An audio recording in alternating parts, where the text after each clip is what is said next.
thing What did was, you want to ask me? You want to tell me something? yeah, I wanted to confirm that all of this about like the wisdom that comes from Hashem through the Yud, that we're talking about a Jew, right? Not a non-Jew.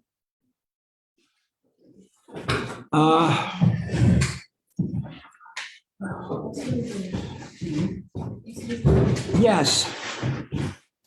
Obviously, life comes into the world. It's going to come in the same system,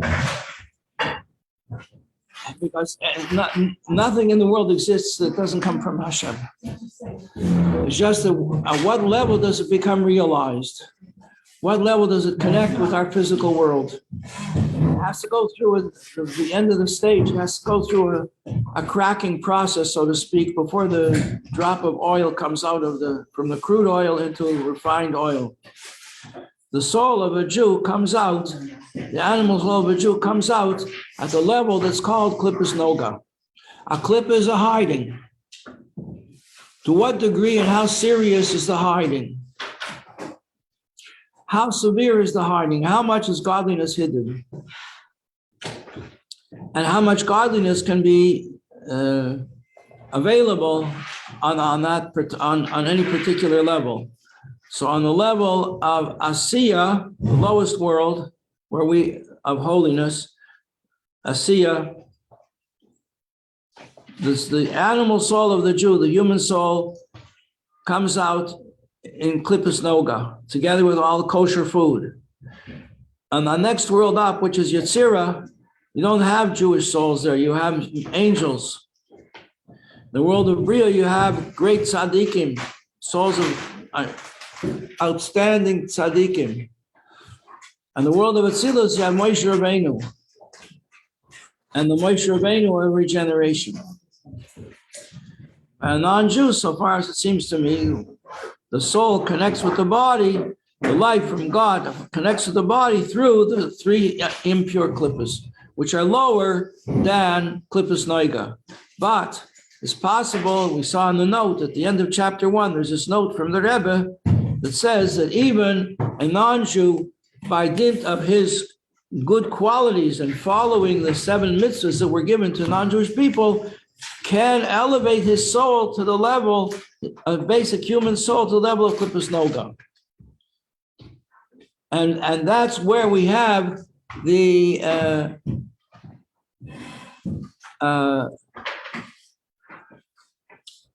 what's it called? The holy righteous people of the Gentiles. That's it. There's a whole organization. I subscribe to them. I give them money to support the non-Jewish people who risk their lives to help Jews during the Holocaust. Okay, so their soul is not lingering, is not trapped in the 3 impure levels of klippa. But they have it says, I'll read the paragraph again. It should be noted, amongst the nations of the world, there are also to be found those whose souls are derived from klippas noga. That is to say, whether it's they're born that way or they get to that level through dint of their behavior, of their excellency, of their kindness and mercifulness. They are called the pious of the nations of the world. These righteous individuals are benevolent, not out of selfish motives. You see, that's in the end of chapter 1. That's the big distinction that he's making, and he's bringing sources from the Talmud. That you're going to say, but I know non-Jews who are very good people, generous, kind people, and the Alter Rebbe says there, yeah, but it's all self-centered. They do it because they think they're going to go to heaven. The Muslims do it, they're going to go to heaven. They're going to get 70 maidens for 70 years, whatever they think, nonsense they tell them. Okay, but these righteous individuals do not do it for the 70 years or 70 maidens or $70 billion. They don't do it out of selfish motives. They do it out of genuine concern to help other people. That's what the Rebbe writes there. So that's what happens when a non-Jewish person gets to the level that his basic human soul is coming through the level of Klippas Noga. And Klippas Noga is called Noga because Noga means to shine, that it can shine with holiness and enter the realms of holiness. And that's also explains what it says, that the righteous Gentile deserves, following the 7 mitzvahs of the nations of the world, deserves the world to come. What's the world to come? The world to come is where the neshama, the soul, appreciates and basks in the revelation of godliness, which is such a greater pleasure than anything. All the pleasures in the world don't even compare to 1 minute of the world to come. Oh, you're going to say again, that's also selfish. Okay, yeah, you're right. You're right. So there's a deeper level that's completely not selfish, that not even for the sake of the world to come. You know, the story about the Baal Shem, here we go, another story. Story about the Baal Shem Tov, that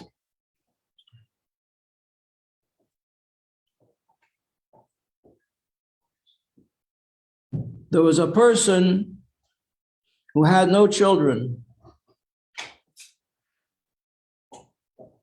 It was a decree in heaven that he couldn't have children. He went to a righteous person and he asked him for a blessing. He refused to give him a blessing because he knew that there was no blessing for him. But he did a very big favor for this righteous person.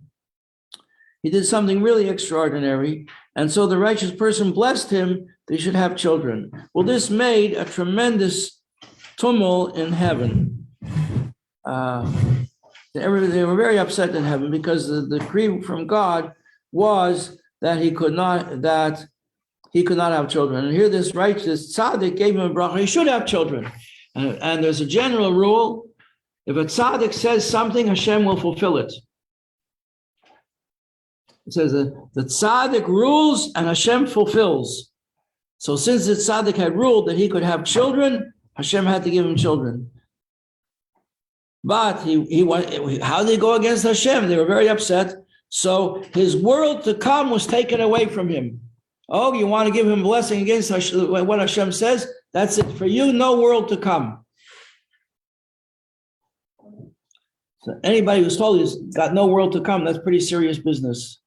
That's as serious as you can get. And he rejoiced. He said, why are you rejoicing? He says, because now I can serve Hashem with no hope of the world to come, not for any ulterior motive. I have no motive. I'm just serving Hashem because for the sake of serving Hashem. That's what it means, lishma, to do a thing just for its own sake.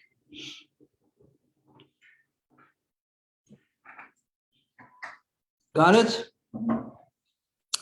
Well, when they heard that in heaven, they gave it back to him. You got it back. But you can't rely on the fact that you can sin today and do things against what Hashem says, and you'll get it, and you'll forget, and you'll get it back. Okay, I hope that answers your question, Yaira, or just makes more questions. It answered and it gave much more too. Thank you. Much more to think about. Okay, we're in chapter 2. We're talking about where the Jewish soul comes from. It comes from the highest level of the wisdom of Hashem.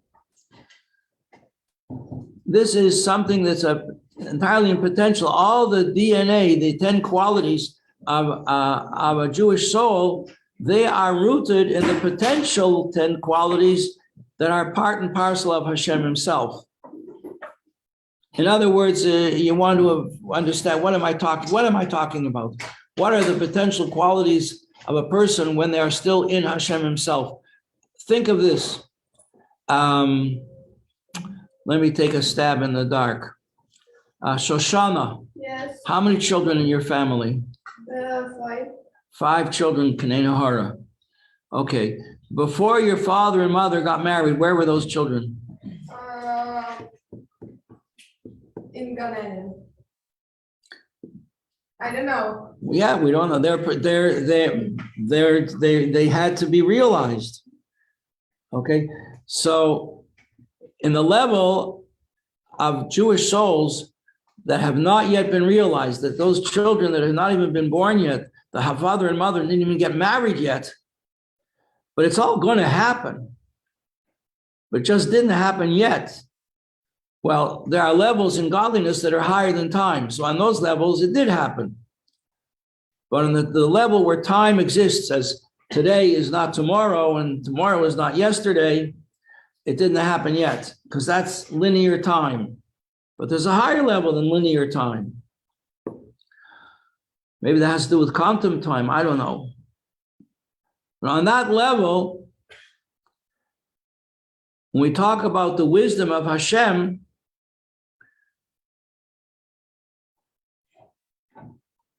the very, very highest level of the wisdom of Hashem, the potential for Hashem within himself, it's not even realized yet, the potential that his soul could be revealed in the level of wisdom. What does that mean? The soul could be revealed in the level of wisdom. You take a person from a family that are very talented in art. You have a child who's a genius in art. It's genius. Most beautiful, makes the most beautiful paintings. But he's not born yet. But it's in the family. His grandfather, his great-grandfather, his great-great-grandfather, they were all great artists.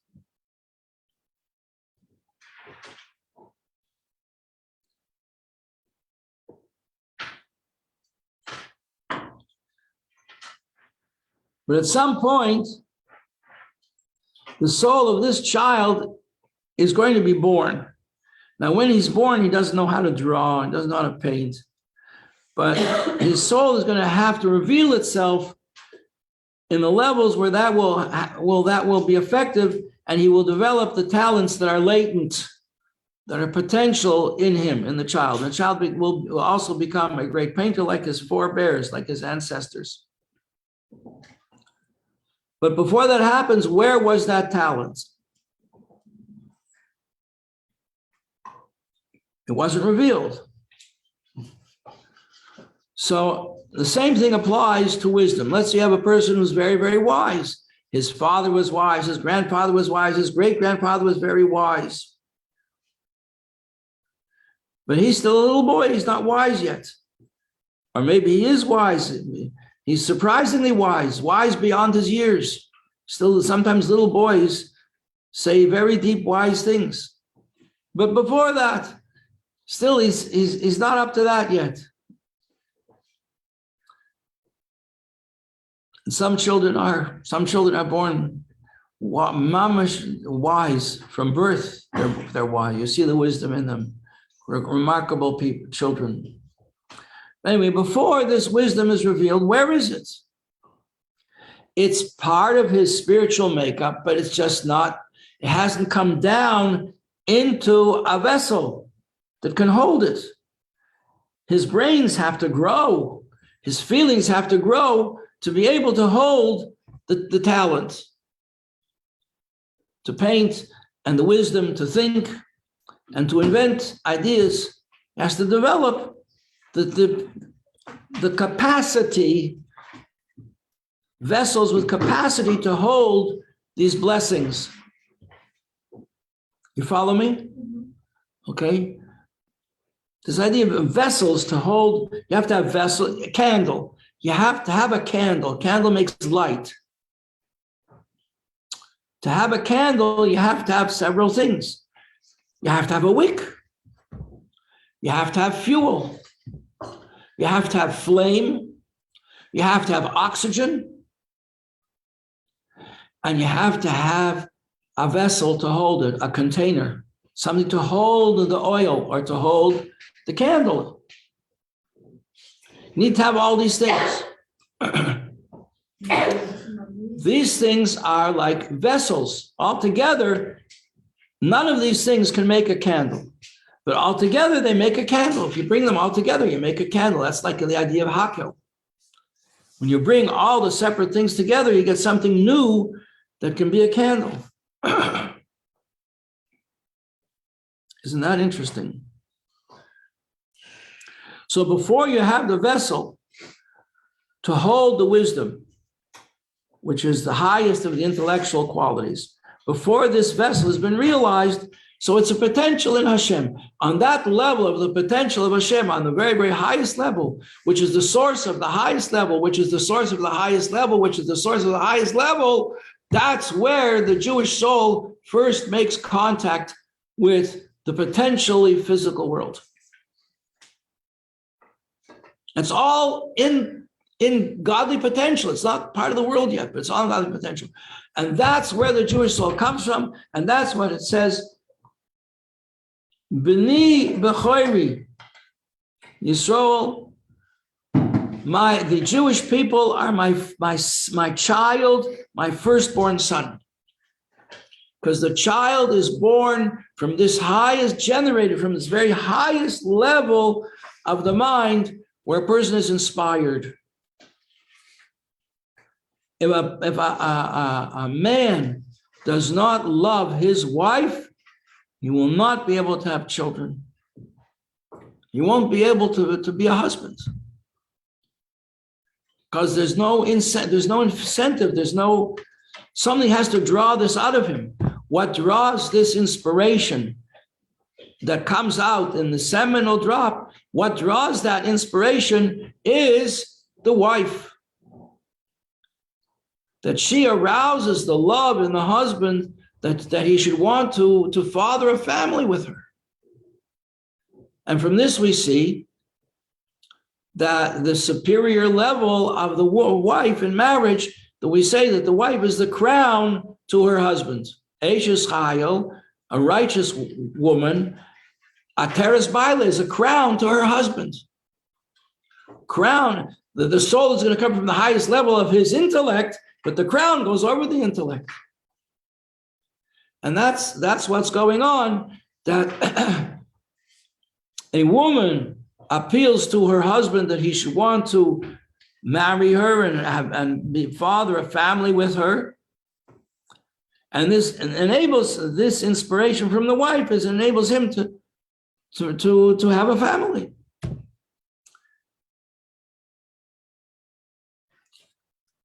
So on this level of wisdom that we're talking about now, to prove this, actually, the Alter Rebbe brings a few psukim. One we just said, B'ni b'cher Yisrael, the Jewish people are my firstborn son. Then he adds another pasuk, Banim atem, you are children, L'Hashem Elokeichem, to Hashem your God. We are children. Children are connected to the highest reaches of the mind of their father. And by the way, we're going to see in another few lines, maybe tomorrow, that this goes on even after a person passes away. He still remains connected to this highest level of his father's mind. Page 51. There we go. The same way a child is derived from the brain of the father, where his innermost essential being is to be found, so too, so to speak, that's that word kaviyachol. Remember that word? Kaviyachol means so to speak. We can't really talk about Hashem. Let's say so to speak. The soul of every Jew comes from the thought of Hashem and the wisdom of Hashem. Well, which is higher? Mrs. Shapiro, which is higher, thought or wisdom? Something to chew over. Wisdom. You think so? Oh, I did this last day. Who agrees? Wisdom. Who's for wisdom? Thought or wisdom? What's higher, thought or wisdom? Yaira. I think thought, because the thought is like a potential of the wisdom. I think I agree with you. Yeah, Because thought is not formed yet. But our Thought is the potential to think. Wisdom is the vessel that holds the thought. Wisdom is the vessel that holds the thought. When the power to think comes into wisdom, then you have an active agent, an active intellect. Okay, so here the Alter Rebbe uses both terms, that the soul of every Jew is derived from the thought and the wisdom. He says thought first. from the thought and the wisdom of Hashem. That's where your soul comes from. Wow. This is amazing. And from this, it's concluded with conclusion from the Zohar by Rebbe, who wrote the Zohar? Rebbe Shimon Bar Yochai, right? He, Hashem, is wise. So we say, where is wisdom? Where's the source of wisdom? The source of wisdom is in Hashem. Also, Hashem's wise. I'm wise. I can relate to Hashem. Oh, no. Just because you have wisdom doesn't mean you know how to relate to Hashem, because Hashem's wisdom is not your wisdom. Your wisdom is limited to how much inspiration you've developed. You've developed the capacity for it. But Hashem's wisdom is infinite. People are continually discovering things in the world that were here all along, but they never knew. Our cell phones and computers, something new. Are we tapping into something new in the world? No. The electromagnetic spectrum was always here. We just didn't know what it was or how to harness it. So Hashem is wise, and our soul comes from the level of His wisdom, but our wisdom is not like His wisdom. And this is reflected in the writings of the Rambam also on a much lower level, by the way. I point out in passing that the Rambam is writing on a lower level when he writes that the thing about Hashem is that Hashem is the knowledge. He is the one who knows.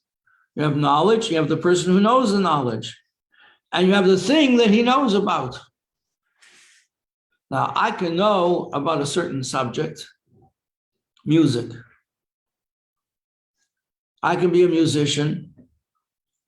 I can know a certain piece of music, but I am not the piece of music.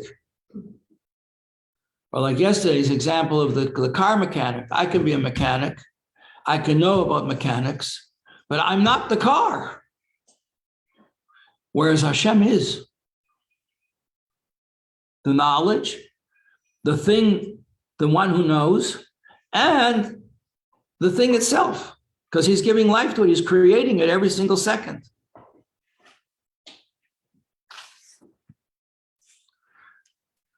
Or another phrase along these lines, Le machshavei sai machshavei seichem. We'll come up to this phrase also many times. My thoughts are not your thoughts, says Hashem.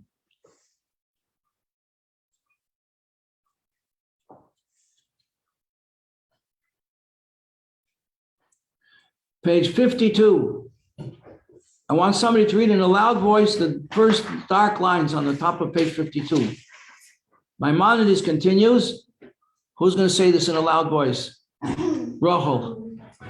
Maimonides continues, and this is not within the power of any man to comprehend clearly. Get that straight. This is the point. We have to get this straight. We cannot understand this.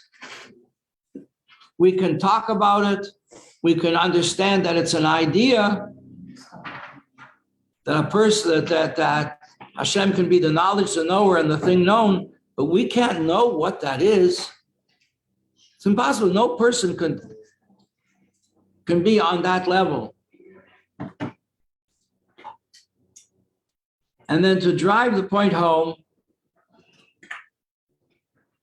he brings another pasuk from where? From the prophecy of Isaiah. If you're going to search for Hashem, do you think you'll find Him? People have searched, scientists for hundreds of years have searched for the source of all life. What did they find? Oh, they found that there were many particles making up everything. Everything was made up of molecules. That's the source of life. Well, then they asked, well, what are molecules made out of? So then they discovered that molecules were made up of smaller, yet smaller particles called atoms. And what are atoms made out of? So atoms are made, then they discovered that atoms were made out of, and I'm weak in this, I'm not a physicist, I just remember from my high school science, right? Atoms are made up of protons, right? That's a positive force. And neutrons don't have force, they're just mass. And electrons that don't have mass, anything, they're just negative charge, right? If you have a fur of a cat and an ebony rod, and you rub them together, you get a negative charge that rubs off, the electrons get rubbed, whatever, you're left with an excess of negative electrons on this thing, and it'll pick up a piece of paper and it'll make your hair stand on end. And if you have a pith ball, okay, you have a little, very, very light ball, on a string, on a pole, and you bring this towards it'll make the ball go around the pole. Okay, so it's got a negative charge on it. So these electrons. Then they taught us about an atom, the Bohr atom. There's a balance between the neutrons and the protons as opposed to the electrons, and there are rings, and each ring has a certain number that makes it stable. And if it doesn't have that many electrons in the outer ring, it's not stable. It's going to look for another atom that has an excess of protons that they can combine, and that's how atoms combine to make the substance. All that, and so they thought. Now, but what makes electrons? They kept looking. Where are these things coming from? They kept looking and trying to trace them. They found they could not trace electrons. So I would remember I was 17, 18 years old. They took me to a nuclear reactor called CERN, C-E-R-N, a nuclear reactor that they could split the atom. They could split the atom. I don't know how they did that. Can't use a hammer. They split the atom by how they made it go so fast that it split, and the electrons would pass through a substance and leave a trail. They would leave a trail. Now there's a guy in Toronto. What's his name? I'm having a junior moment. I can't remember his name. Arnie Gottfried. Professor Arnie Gottfried. He sometimes comes here, he talks. Gives a talk at the Mahon. He's a very special guy. Arnie Gottfried. And he demonstrated to us in 770 that it all depends on what you're thinking about. There's two ideas of how the atom is made. One is that it's a series of particles, particle theory, one particle after another. And what is sound? Is sound waves or is it sound particles? Yeah. It's both, by the way.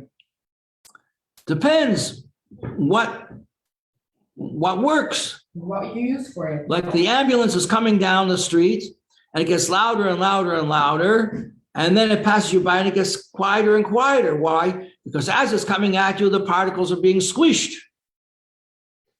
So it gets louder, and then it passes by, so they're spreading out. There's more space between all the particles, so the sound is weaker. On the other hand, maybe it travels in waves. Like if you have a string tied down at one end and you're vibrating it here, it makes waves. And sound travels in waves. And oh my goodness. Depends what you want, how you're looking at it. If you're looking for particles, the test will show you particles. And if you're looking for waves, a different test will show you waves. How can it be both? It's like two people are arguing, and a third person comes along and they say, maybe will you help us settle our arguments? So it says, well, what are you arguing about? So the first guy says, he says, I think you're right. Mm-hmm. Now they say, what do you mean? You didn't even listen to me yet. Well, what do you have to say? Oh, I didn't think about that. Yeah, I think you're right. Comes along a third guy, another guy says, how can they both be right? He says, you're also right. Oh. You're also right. So in other words, what you're left with is absolute mystery. So they looked for the source of life. They get down to the itsy source from which all life is formed. And what do they find? It's mystery. We don't know what's going on. So as we'll look outside, they looked into outer space, and they looked and what do they find in outer space? Mystery. They don't know. black holes, things that they can't figure out. So all the researchers of mankind will only fail to find God. Because the first thing Hashem made was light, and he hid that light. Oh, if I only knew where that light was. Our sages tell us they know where it is. Where is it, Mrs. Shapiro? Where is that light?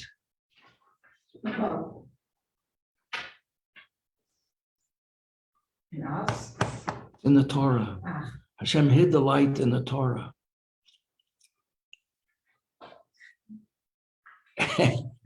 Isn't that beautiful? Yeah. Okay. So the prophet Isaiah says, if you're going to look for Hashem, are you going to find him? My thoughts are not your thoughts, says Hashem.